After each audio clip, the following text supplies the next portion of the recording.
Congressman, thanks for taking the time this morning. Yeah, you bet. Thanks for having me.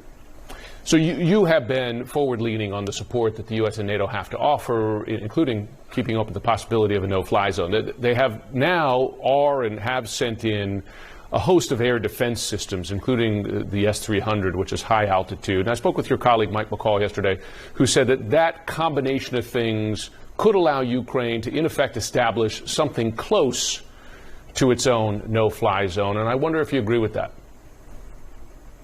Yeah, I do. I mean, look, I think we can always find things, and I do, that I disagree with the administration on in areas where I think they should do something different or speak differently about it. But there is no doubt this is very forward-leaning. And, short of a no-fly zone, giving Ukraine all the tools they can to defend, I think the key is to remember this. A lot of the times people think about, like, the airspace in Ukraine contested as a given thing.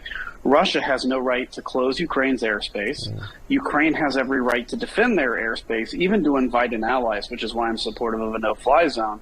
But that said, I think we're doing the next best thing. I think the idea, too, of being able to fly in humanitarian aid, and it's not going to war with the Russians. It's simply saying Ukraine has a right as the owner of this airspace to receive aid. So, look, there's more, of course, I think we should do. But yesterday's aid package was a significant step, I think. You raise a subtle point there about the difference between a humanitarian no-fly zone where, in effect, the U.S., NATO would put the onus on Russia attacking, right? Fly the aid in, say this is Ukrainian airspace, as opposed to, in effect, pick a fight, as it were, between NATO and Russian jets in the air and say, we're going to shoot you down if you're in the air. That's a difference, and I wonder if you think that is a risk worth taking and the U.S. and NATO can take, in effect, call Russia's bluff. So, look, I'm a believer that Russia will continue to advance until we present a brick wall. One of my criticisms of the Biden administration has been repeatedly saying what we're unwilling to do. And, as you know very well, Jim, how foreign policy works, to be able to use diplomacy against an adversary, in many cases, that takes a military backstop. And so I think if you said, look, Ukraine has a right to its airspace, we're going to deliver not even just humanitarian supplies, even if we were going to deliver military supplies, the point is they have every right to protected skies. And we could say simply, here's the path we're flying, and it's on Russia if they challenge us. And I'm just a believer that Russia is going to escalate, whether it's chemical weapons, God forbid, tactical nukes, which is not strategic nukes. They're going to escalate anyway if Ukraine beats them versus, somehow there's only they'll fight NATO, I guess. And by the way, we should note that some of the weapons they're already using can kill arguably just as many people as, say, a chemical weapons attack. And they're using them deliberately on civilian targets. But do you believe if Russia were to take that qualitative step of, say, using phosphorus bombs as they've used in Syria before, that the U.S. and NATO should directly, under those circumstances, engage Moscow? 100%. It's the only way to stop it from happening. I mean, look, if Vladimir Putin is failing at his objective in Ukraine, his backup goal is to destroy and kill everybody, basically clear out the country, which is what you're seeing. His army is stalled, but they have plenty of shells to use to destroy and kill humans, including children, including in a theater, including who are buried today, by the way.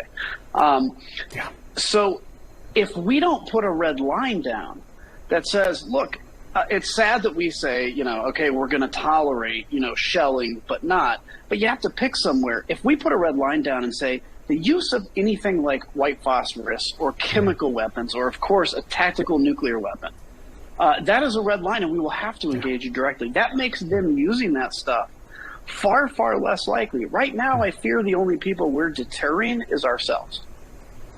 Let me ask you this. As you have heard publicly, the former president, as well as his allies, say that somehow, had he still been president, Putin would not have dared to attack this, despite the fact that, as you well know, and by the way, you said you regret your vote now against impeaching Trump for withholding military aid from Ukraine in 2019.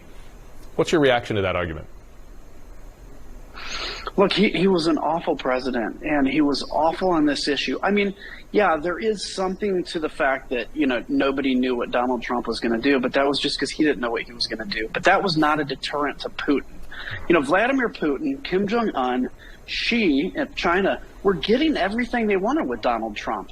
And I think, as John Bolton has said, Vladimir Putin was waiting until Donald Trump was reelected and then pulled us out of NATO for this attack. And of course, with Joe Biden, he didn't have that opportunity. Look, if anybody tries to look back and say that somehow Donald Trump would have been better at this, it is just utter garbage. And I think anybody in their right mind can't truly believe that. And I think it's time to start telling people the truth.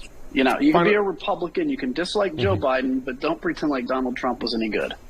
Final question, if I can. You are among the names mentioned who might challenge him for the nomination in 2024 should he decide to run. It looks more and more like he will, along with Liz Cheney, perhaps Mike Pence. Do you believe there will be a competitive GOP primary, that you will get the opportunity to do so? We saw steps in 2020 where the GOP closed the path to challenges. Do you believe that'll happen again, or will you get a shot? Well, I don't know if I'm interested in it. It's not something I'm pursuing. I want our party to be better. I want this country to be better. In terms of, I think somebody will carry the torch of what I call actually pro-American Republicanism. I don't know who that necessarily will be. I'm focusing on the country first stuff. There's a lot of desire out there for something different. But look, if Donald Trump gets the Republican nomination, there are many of us that will move heaven and earth to ensure he doesn't win. I think that's the most important, that he cannot be president again. Congressman Adam Kinzinger, thanks for joining us this morning. You bet. See ya.